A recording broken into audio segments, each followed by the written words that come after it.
Welcome. I'm Haley Madden from the Mortgage Center again, for those just joining. And today we're going to talk about the Community Engaged Scholarship Certificate and Doctoral Minor, which is co-hosted with the Department of Civil Society and Community Studies, as well as the Mortgage Center for Public Service. So our departments co-host the certificate and minor, but it's administratively housed in Civil Society and Community Studies, or CSCS is the abbreviation there. Okay, so I'm going to be talking, I'll use the language of certificate. I want to clarify something at the beginning. The certificate program is for master's students, and the doctoral minor is for students pursuing a doctoral degree or their PhD. There is no difference in the content between the certificate and the minor. It's just administratively different for the purpose of the degree program. So when I talk about the certificate, no, I'm also talking about the minor. So the certificate is for any grad student or professional student who's interested in community engaged research and or teaching, except those in civil society and community studies or community research. So it could be, you could be in any other graduate degree program or professional degree program, except those in that home department, because the curriculum overlaps too much. So when we're talking about community engaged research or community based research, community-based learning, those are all other terms for that, that area of study. We're talking about any research, teaching, and learning that has a community engaged component. So that means work that's done collaboratively with community partners, not on community partners. So a research project that is co-created and with community partners, and where community partners are integrated throughout the research process, versus a research project that might be done on a particular community. I just wanted to differentiate among those things at the beginning. Community-based learning is a teaching approach that incorporates meaningful community engagement into the curriculum. So we have about 60 community-based learning courses taught every semester at UW, and some of those I know are taught by graduate students. So the certificate could be for graduate students who are both doing community-based research, or they might be doing community-based learning or be interested in using a community-based learning approach in the future. The requirements are listed here. So 9 to 12 credits total. There are basically 3 required components.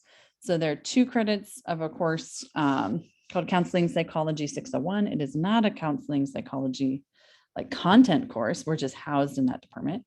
The course title is actually Best Practices in Community Engaged Scholarship. This is a course that's offered every fall. It's open to everyone, meets once a week, and it's an overview of what community engaged scholarship is, what are good practices in that discipline, and how to go about community engaged work.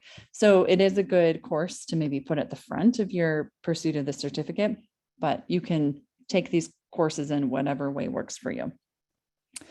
Then another course-based requirement is a 3-credit community-based research methodology course. So this is going to be housed in the School of Human Ecology. Civil Society and Community Studies 570 or 811, I know, are 2 community-based research courses. There are also others that are offered that kind of are equivalent courses that could be used as well.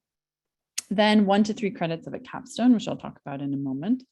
So you can decide on the number of credits. These will just be research credits with an advisor, either one in CSCS or your own. And then you can pick 1 or 2 electives from our electives list. Okay, so what is the deal with electives? We have a list of approved electives on our website, and we're always working to kind of update this list with a graduate school. These are electives, these are courses across campus that have a community based component. If you have another elective in mind, you can just contact me with the course title and the syllabus. We are updating the electives list all the time. You can take 1 or 2, whatever fits with your schedule and timeline. And again, there is no like required timeline for these courses. You can put them in your schedule however it fits. And then the capstone. The capstone is a really flexible project. Sandy's going to talk a little bit more about hers in a moment, as well as her, other thoughts on her experience. It's basically either meant to give you credit for community-based work you're already doing, either with an advisor or on a different project, or connect you with a community engaged project somebody else is already working on. So this could be part of your thesis or dissertation, or it could be a separate project. So essentially there are 3 ways you can do this. You can come in with an advisor that you're already doing community-based work with. We'll give you research credits with an advisor. You can come in on a separate project that doesn't have an advisor. We'll match you with a faculty member, get you credit for that project. Or you can come in without any experience doing community engaged work, and we will connect you with a faculty member on their community-based work to get credit in that way. So I kind of outlined these 3 options. So at the end of that, you'll create a portfolio describing your work. Ideally, you'll present on it in some way. COVID has made that a little bit different, but we're always eager to highlight graduate student work. And again, you can decide on what number of credits you would like to take. Okay, so other questions that I typically get, is there a specific sequence I need to follow? Nope. The course, Corey and I actually co-teach with another instructor, the Counseling Psych 601, and we do teach that only in the fall currently. So just keep that in mind. There's no timeline that you need to finish the courses on, and you don't need to have an advisor who's doing community engaged work right away. We can connect you with somebody, as I said before. If you want to enroll in the certificate, you're going to contact Michelle Holland, who's actually the Assistant Dean for Graduate Studies and Administration in the School of Human Ecology, and her email address is there. She is developing, she has some forms that you can use to enroll and will help you through that process. She's going to be amazing with all of the administrative pieces. Okay, so that's a lot of that. The last few things we're going to talk with Sandy, and then we're going to have time for questions. So I will stop sharing my screen and turn it over to Sandy. Awesome. Well, thank you.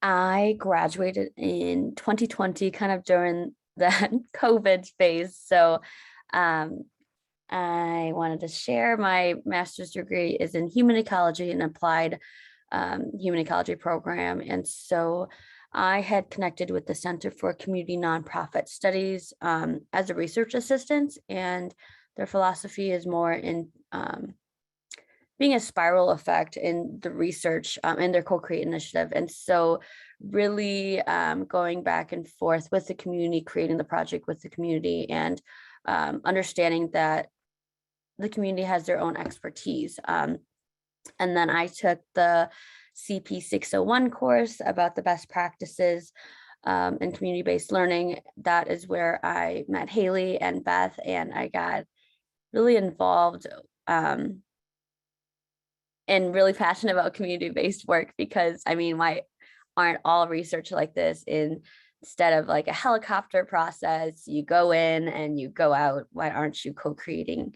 together? And so in taking that first course, I became passionate about it and was able to, I don't know, pair well with my work at the Commons, but also understand better the expectations I had for myself in working with community, and yeah, not just always doing this helicopter process as like a bigger institution as UW-Madison is, where we often see like, we need surveys, fill it out, and then just upping and leaving after we collect the data. And so I was fortunate enough to connect with Dr. Amy Hilgendorf, and she was a great mentor with me. I got involved in the preschool development grant. It was a needs assessment and really understanding the underrepresented communities of Wisconsin.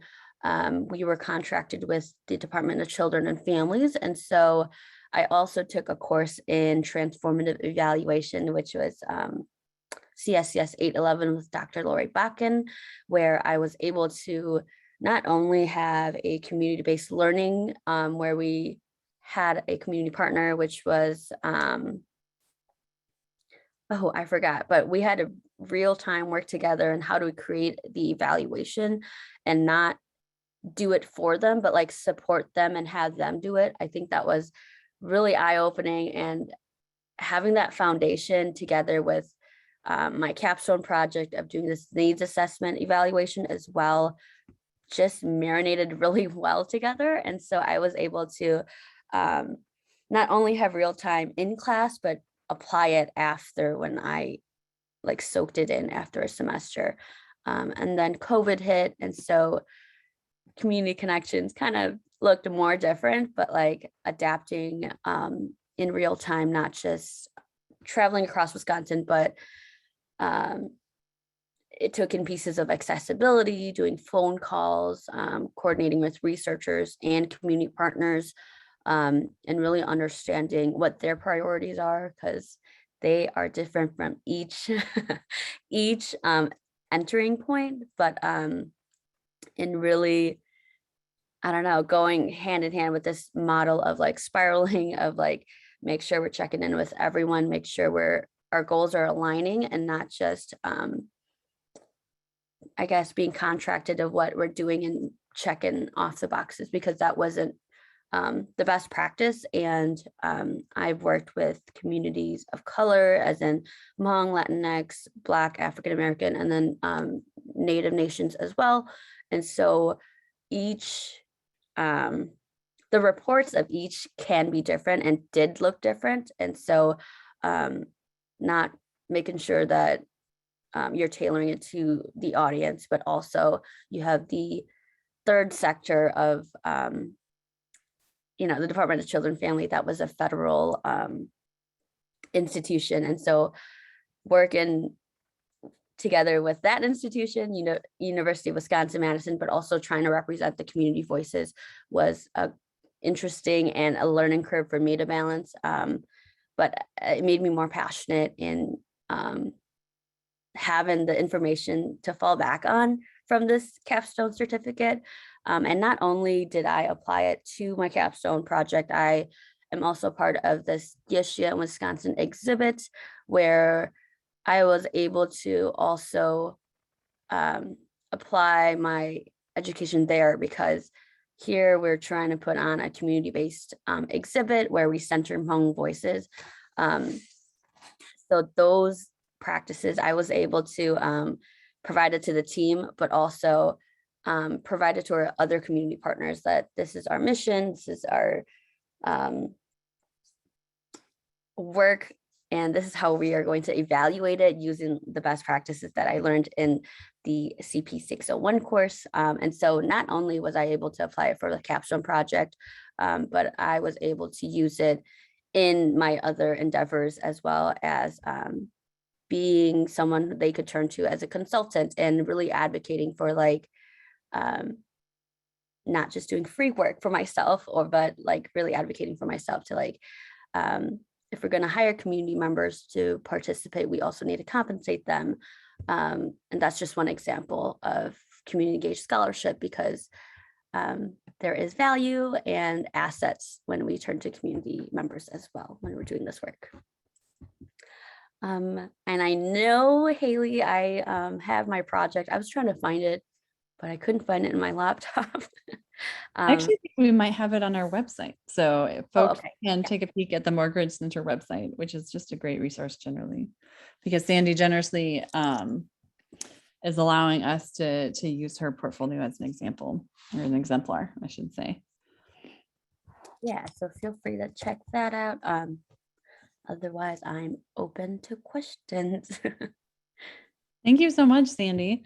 Yeah, the rest of our time is just meant to be questions for those in the room, around anything we've talked about or things that we haven't talked about. So I'll just be quiet and go ahead and raise your hand or unmute. Megan, it looks like you have a question. Yeah, I do. It kind of touches on something that Sandy that you brought up, and then just a question more broadly. So I know Sandy, you talked about compensating community partners, which I agree is a really important element of community engaged work. And I was wondering if the Mortgage Center offers any kind of funding to support like capstone projects where you are going to be compensating people, where you do need some kind of external income to make that community partnership more feasible. That is a great question. And the Mortgage Center does indeed have resources available. And that's probably another thing that I could have had Sandy talk about, because Sandy's been part of a successful Mortgage Center community-based research grant. We have grants available of typically up to about $5,000 for community-based learning courses or community-based research projects. Yeah, I was gonna say Corey is probably there with the links. The funding is really flexible. The only thing it can't be used for is to pay faculty. But for our community-based research grants, we often have folks and actually try to prioritize grants that are compensating community partners, or where that is a main purpose of the grant, because we realize that depending on the funding mechanism, that can be challenging. And we realize that's really important in our community-based work to compensate folks equitably for their time and expertise. So that funding is not available right now. We're kind of readjusting our funding cycle starting in early 2022. We will be opening up that funding on a rolling basis, so you can apply whenever you need. And a great way to keep in touch with updates from the Mortgage Center, such as the funding call, is to sign up for our Engaged Scholars newsletter. And maybe Corey will drop that link into the chat as well. We send out a monthly newsletter with lots of announcements, updates, but we always are sharing our Mortgage Center updates there as well. So I know that's one way to easily get funding, at least like that we can support in getting funding or getting you funding for your work. You do not have to be applying for or pursuing the certificate or minor to get funding. So Anna, to answer your question, you can apply for the funding anytime. And it certainly, you don't have to be pursuing the certificate or minor. It's just often, those things do coincide, but certainly don't have to. Anyone is eligible to apply for that funding. And the difference, again, between the certificate and the minor, the certificate is for those pursuing a master's degree, and the minor is for those pursuing a doctoral degree. The content is the same. So there's not a difference in the requirements. It's just an administrative difference. Yeah, and I will say that with our community-based research grants, we're funding often a lot of grad students. It's not it's not a huge amount of funding, but it can get a project off the ground. It can get things going, and you can also pay yourself for your time. So if you are needing, funding or needing, to pay yourself for the time you're spending on that project, you can do that as well. I will say one thing about the community-based learning grants. Those can be used to pay for a TA assistantship. And even though it's just $5,000, the tuition remission for the TA for that semester will be covered. So that's, in addition to the $5,000, you're getting the tuition remission, which is helpful. I'll also say about both of those grants, you can apply for them at any stage of your project or your course. The nature of community-based work is that it's fluid and changing. And we don't always have like a clear plan. And often we need, we need to be changing things as we go along. We might not know where everything is going to land. But you can apply for project funding even at the very beginning of your project to form those relationships with community partners to get something off the ground. You don't have to have all of the answers or know exactly what the project is or what it's going to look like. And same for the CBL course. You know, if you're just interested in getting connected with community partners, starting to form relationships and co-create that course together with community partners, the funding can support you there. Are there other questions?